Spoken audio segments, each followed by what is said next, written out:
Hey, my friend, are you a small business owner that loves God, family, country, and capitalism? If so, you're in the right place. Welcome to the War Plan Briefing. My name's Josh. Today, we're going to talk about employee tips for 2023. Are you ready? You know, Rome wasn't built in a day, and Rome wasn't built by one person. I don't know how big your company is right now, but there's things that we need to prepare for in advance when it comes to the labor market, the recession, everything that's going on to give yourself an unfair advantage because you need a team. You need not just a team, you need a great team.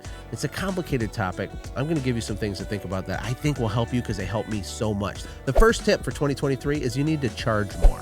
You need to raise your prices yesterday. And there might be one person saying, no, I already raised my prices, Josh. Right? Listen, you probably still need to raise your prices. You need to raise your prices enough to cover for the next 2 or 3 years worth of inflation that hasn't even hit yet, right? You need to do it today. And it's not because you're a greedy, evil capitalist. It's because it's the fuel for your whole company. The people that suffer the most when you don't raise your prices fast enough is your staff, because their paycheck doesn't get to go up and down like you get to raise your prices up and down. They're stuck, and it's going to ultimately affect your business. They're going to leave you. They're going to get a better offer. You need to charge more. Most people don't charge enough because of fear that people are going to all abandon them. They don't charge enough because of selfishness, because they don't want to have an awkward conversation with their customer. Let me ask you something. You'd rather punish your staff with low wages. You know, I want you to have above market rates that you pay people because it gives you a competitive advantage. And the only way you can do that is if you're profitable as a business. So first order of business is looking at the economics of your business, finding ways to charge more or make customers worth more, increase the lifetime value of your customers. How do you change the time horizons on when you collect cash? We got to get the money in order, and that will set the stage for you next year to be a better employer. The second thing you might want to consider if you want to crush it with employees in 2023 is to do more. Okay, now you're already spinning lots of plates. You're busy, you're multitasking. You're probably chief multitasking officer of your company. I know for small service companies, you know, they're the oil change guy. They change their own brake pads. They're doing customer service. They're doing bank deposits. They're doing all these things. I don't mean do more in general. What I mean is that you have to do more for your employees. You need to create a better offer for your employees.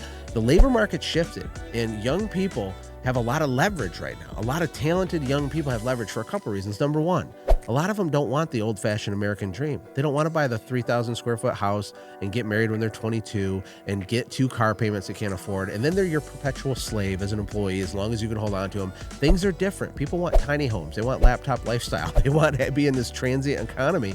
They want experiences, right? So you as an employer, depending on whatever it is that you do, how can you legitimately just have a better offer? Well, we just talked about raising prices, and the reason I said that first is because you can make a better offer. Money is probably the biggest needle mover when it comes to your offer, but it's not the only one. There's all kinds of other perks and culture things you can do to make your offer better.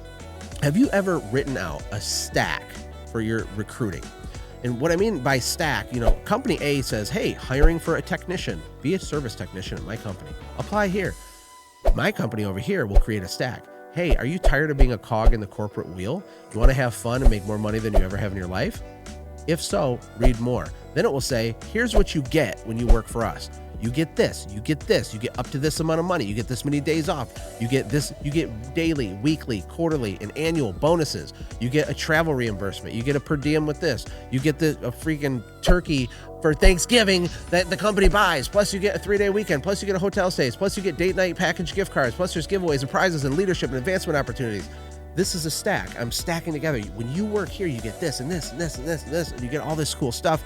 It's a better way to market your offer. And if you're charging appropriate prices, it's easier to pay more. You know, I heard Russell Brunson say one time that whoever can charge the most to acquire a customer wins. It's actually a Dan Kennedy quote now that I think about it, but shout out to both you guys because you're amazing. Here's the thing. Whoever can give the most to their employees is going to have a massive competitive advantage because they're going to be captive now.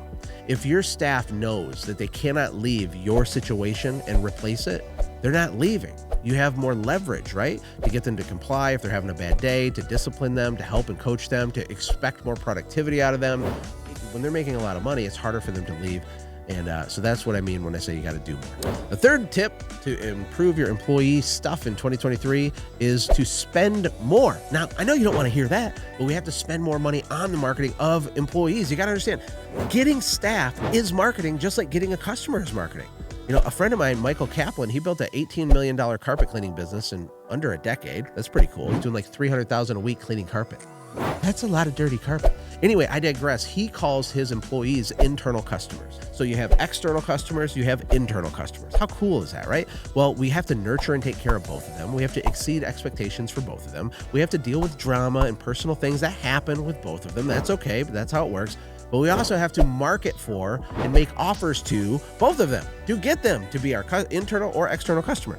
And so that's my challenge for you is how much are you actually allocating in your budget to recruit in the first place? Maybe you have a misunderstanding of how expensive it is to have turnover or to have not enough labor. You're losing massive amounts of money by not recruiting hard enough, by not recruiting year round. You should have recruiting ads going when you're not even hiring because you want to build your bench. You want to have candidates on the sideline that can come in. What if one of your staff gets sick or they quit or they leave or whatever, or they move? We need someone waiting in the wings. You know, most small business owners only think of these types of things when there's a crisis and they've already lost $100,000 because of it, because of the time delays, because of the ramp up period, because they weren't proactive. They didn't have just a monthly little budget of recruiting all the time. They didn't have an awesome stack of their offer. They're not charging their customers enough money. All these things dovetail together to give you a massive advantage. If you're picking up what I'm throwing down, which I hope that you are, you need to spend more time recruiting, more money recruiting. You should pay your current employees a bunch of money for getting new employees. Share the love, put a bounty on it, and it'll change your life. It'll be awesome for your business. And then last but certainly not least, my fourth suggestion for you in 2023 is to be more. And let's just recap. We have charge more, do more, spend more, and now be more, okay? Are you a person worth working for in the first place? Would you work for you? Okay. If you were the 20-year-old version of yourself, would you be really thrilled to show up every day and work for you? What would it be like? What thoughts would they be thinking? You know, nobody's perfect. Everybody has flaws and is in a constant state of leveling up. But are you really trying to level up? Not just in your communication, but your understanding of economics and sales and marketing and the departments of your company and the systems. Are they seeing you build your empire? Are you like helping your staff see the vision? Are you a good leader? How's your leadership skills? You know, you want to be a leader of leaders, not just a manager of people. And if you're not leveling that up, it's going to get harder and harder to build a team. And even if you can build a team, you're going to get stuck because at some point as your business scales, you're going to need other people to lead groups of people. And you can't, I don't believe that, femininity can bestow masculinity, meaning if a young boy is raised by just his mom, it's very difficult, I think impossible, for true masculinity to get transferred into him. He needs male mentors. Well, inside of a company or an organization, you need actual leaders to be able to lead these managers and these people. And management and leadership is different. So my point is this. Are you reading enough books? Are you investing money in your brain?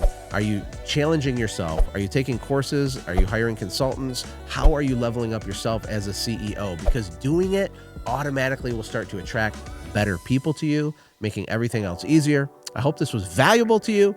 And if it was, consider hitting the subscribe button and the bell. That helps us out a lot. And I will see you in the next video.